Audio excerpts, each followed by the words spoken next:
Light as a wave. Interference. Soap bubbles and oil slicks can show striking colors, produced not by refraction but by constructive and destructive interference of light.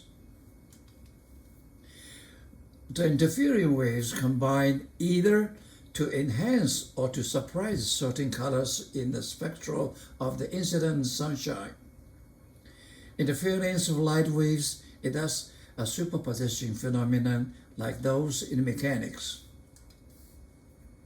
This selective enhancement or suppression of wavelengths has many applications. The interference can occur in any situation in which light from a single source is divided into two submeans that recombine after following paths of different lengths. Notice two things. It's one source divided into two, and then recombine after following different paths. To understand the interference, we must go beyond the restriction of geometrical optics and employ the full power of wave optics. In fact, as you will see, the existence of interference phenomena is perhaps our most convincing evidence that light is a wave, because interference cannot be explained other than with waves.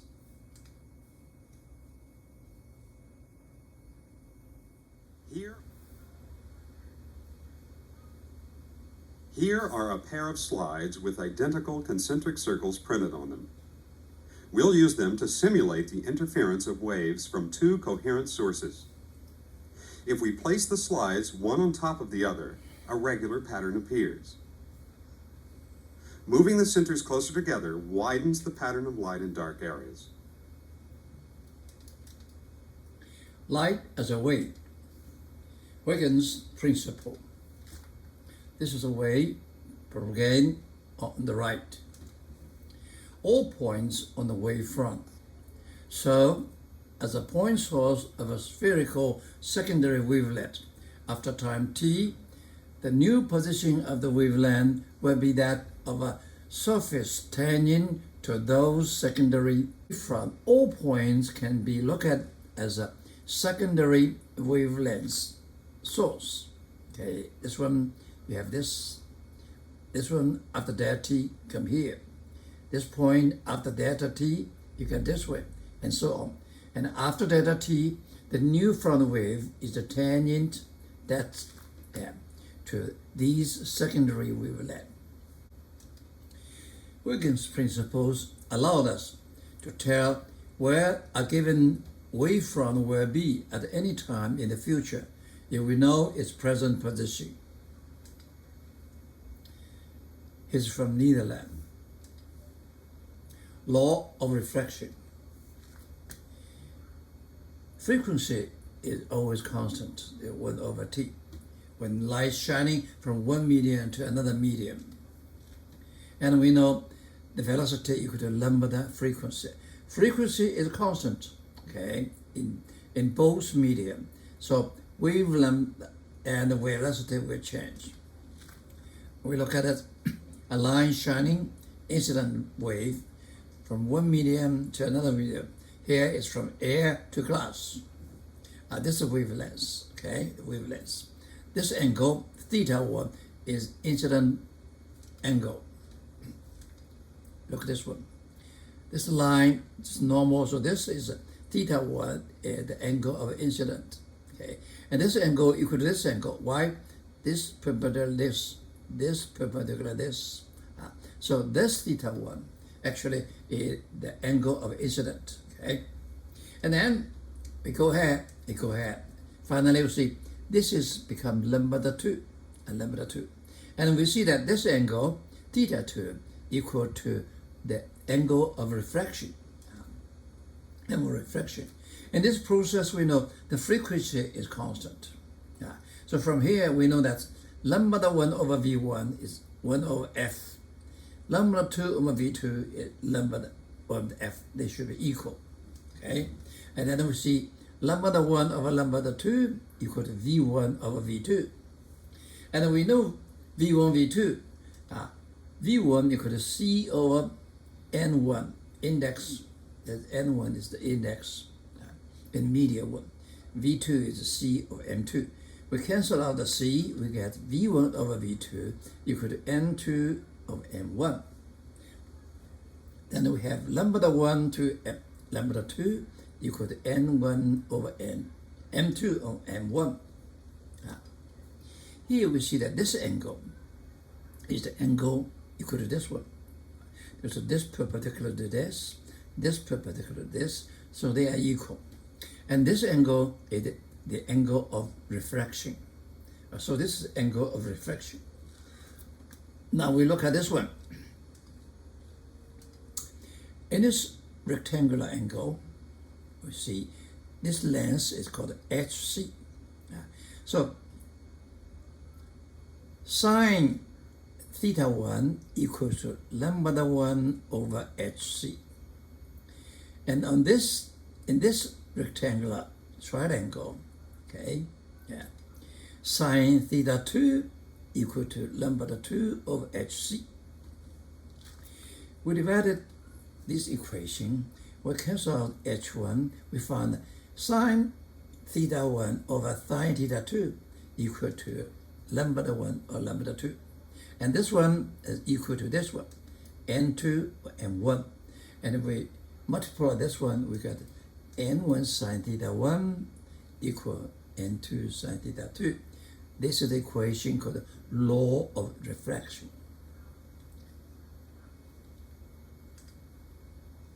Wavelength an index of refraction. It is the difference in number of waves between the two paths that determines the phase difference between the waves and thus the intensity of the light. If one or both paths are through medium with different index of refraction, we must take into account the fact that the wavelength of the light depends on the index of refraction. The speeds of light are different in mediums of different index of refraction. V equal to C over N, and this is the index of refraction. So the light wave has different speed in different media, but its frequency keeps constant when it goes from one medium to the other. The frequency are the same. So V is different, F is constant, so we see N is different, right? N is different. We must take into account the fact that the wavelength of light depends on the index of refraction. This is the V, C over lambda in vacuum. This is the V in the medium with index of refraction N. So the wavelengths are different. The wavelengths in the medium with index of refraction M equal to V over C over T. And V over C, we return it. You can write it. C over V is M, lambda M. So now we find out the wavelengths of the same frequency of wave in different N, they will have different lambda. It's short. This is the wavelength in a vacuum. This is the wavelength in the mediums with index of refraction N. Counting wavelengths. We have two lines passing through two different medium with different index of refraction. One is N1, one is N2, and the length is L. When we get in, they are the same phase. Then they get out, they are out of a phase in general. Okay. You see, the wavelength in medium of refraction is lambda N equal to lambda over N. These two have different lambda, different N's, so have different lambda. Okay. Let's see after they get out of this, what the number different. Number 2, how many waves? This is L over lambda M. This is L over lambda n1, okay? And we see n2 equal to lambda over n2. n1 equal to lambda over n1. So this will be their number difference with wavelength, okay? And we can rewrite this one. We can write it this way. This way we look at the difference. We will see that length in a medium with index of refraction is n. Then we can see it equivalent to a length in the vacuum is L and 2. And this one, the equivalent length in the vacuum is N1L. Okay? So when we calculate the wavelength, we have two options. One, we take very simple, the lambda n equal to lambda over n. Second, we take the equivalent, the length in the medium with index of refraction n equal to the length in the vacuum nl. We can use these two to calculate the wave number, okay? But we take only one. If you take this one, you don't take this one. If you take this one, you don't take this one, okay? Review of wave. We have two waves, y1, y2. They are almost the same. Same amplitude, same k, same omega, same speed, same direction, but a phase different. They will meet somewhere, sometime, then the resultant wave magnitude is 2. Okay, it's still a transmitting wave, propagated. Okay, but its amplitude changes. 2ym cosine 25. Depends on the phase difference. They have different amplitude. Okay, if phi equal to 0, like this one, the cosine 0 is 1, the amplitude becomes 2, double. If the phi equal to pi, that means pi is reverse. You put together, cosine half pi is 0, so y equal to 0. It becomes this one. Okay. In general, they put them together. It's like still a traveling wave, still traveling with the same omega, same k, same direction, same speed.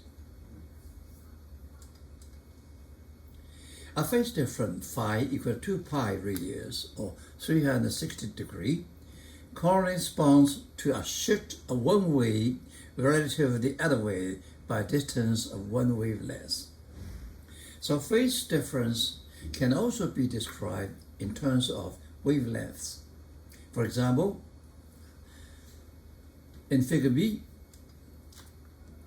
the wave may be say 0.50 wavelengths out of phase. This one move half wavelengths. Okay. Since 2 pi phase difference equals 1 wavelength lambda shift, so we can convert them with each other because 2 phi phase difference equivalent to lambda displacement. Okay. Now, this is a situation is one wave move to 1 lambda or m lambda. This equivalent to one wave move to half lambda or m lambda plus half lambda, m plus half lambda. You get this situation. We can also express phase difference in terms of radians and degrees, as we have done already. A phase difference in one wavelength, this one move to this one, this is move one wavelength, equivalent to phase difference 2 pi and 360. Now, when we counted the wave number, suppose the equation tells us that the wave now have a phase difference of 45.6 wavelengths. That is equivalent to taking an initial in-phase wavelength and shift one of them by 45.6 wavelengths.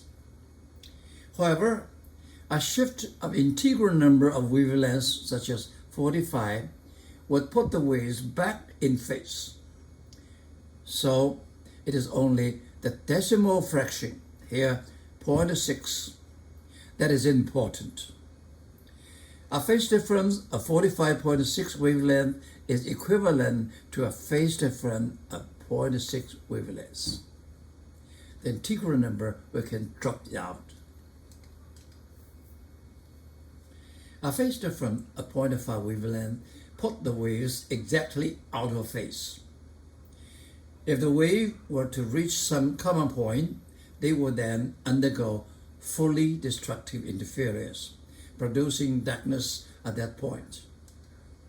Now, this is the situation. Okay. With a phase difference of 0.00 or 1.0 wavelengths, they would instead undergo fully constructive interference, resulting in brightness at the common point. This is fully constructive interference. Our phase difference of 0.06 wavelengths is an intermediate situation, but closer to destructive interference, and the wave would be produced a dimly illustrated crossing point. That situation. Sample. In figure, the two light waves that are presented by the rays having wavelengths 550.0 nanometer before entering the medium A and 2. They also have equal amplitude and are in phase. Media 1 is now air, and media 2 is a transparent plastic layer of index of refraction 1.600 and a thickness 2.600 micrometer. Question A. What is the phase difference of the emerging wave in wavelengths, radians, and degrees? What is their effective phase difference in wavelengths? We calculate the wavelengths difference. Okay, N2 minus N1. N2 equal to L over lambda 2. N1 equal to L over lambda 1. And the lambda 2 equal to lambda over N2. Lambda 1 is lambda over N1. So we the calculation in this way. Okay, and see lambda over L over lambda, L over lambda, they're the same. There's N1, N2 minus N1. So we write this L is 2.600 times 10 to the minus 6. We read in meter as a unit, okay? And this one is lambda. We write in meter as a unit, 10 to the minus c, okay?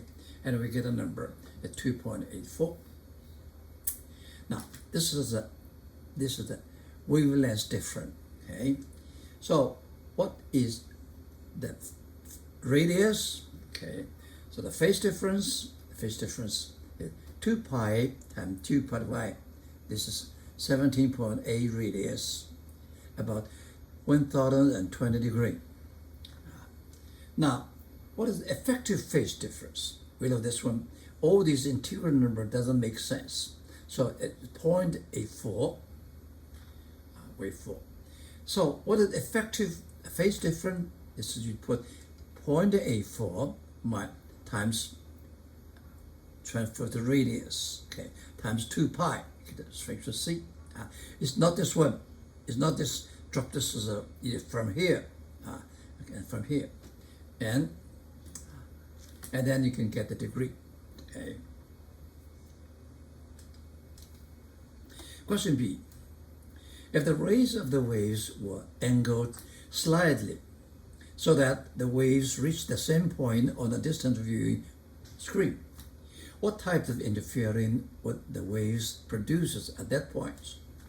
We know this is a wavelength is 0.84 wavelengths. It's between 1 and 5. This is a completely constructive. This is completely destructive. So this is close to the 1. The wavelength will be produced intermediate interference, that is close to fully constructive interference, a rather bright spot. Diffraction. If a wave encounters a barrier that has an opening of dimensions similar to the wavelength, the opening is similar to the wavelength dimension, the part of a wave that passes through the opening will flare out, which is it will diffract into the region beyond the barrier. The flaring out is consistent with the spreading of the wavelength in the Huygens construction. Diffraction occurs for waves of all types, not just light waves.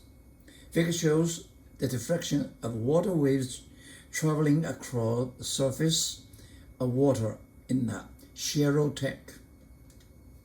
This is the wavelength. This is the opening. They're almost at the same magnitude.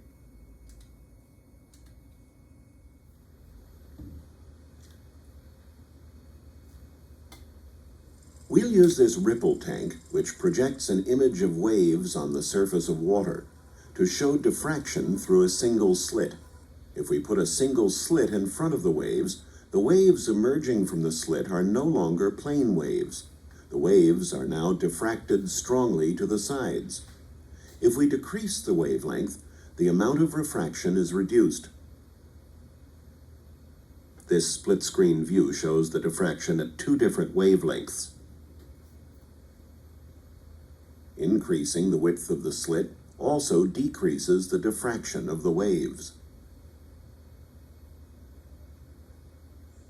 This split-screen view shows the diffraction with 2 different slit widths.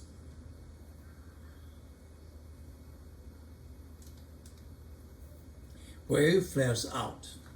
Now, this is a single slit. Okay, you have incident wave, lambda.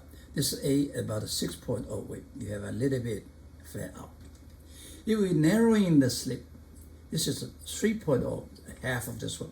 We see it flares out more. And if this is 1.5 wavelengths width in the slit, thus geometrical optics holds only when the slits or other apertures that might be located in the path of the light do not have dimensions compared to or smaller than the wavelengths of the light. In this case, if the opening is compared to the wavelength of light or smaller than wavelength, then we have to use the wave theory, not geometrical optics.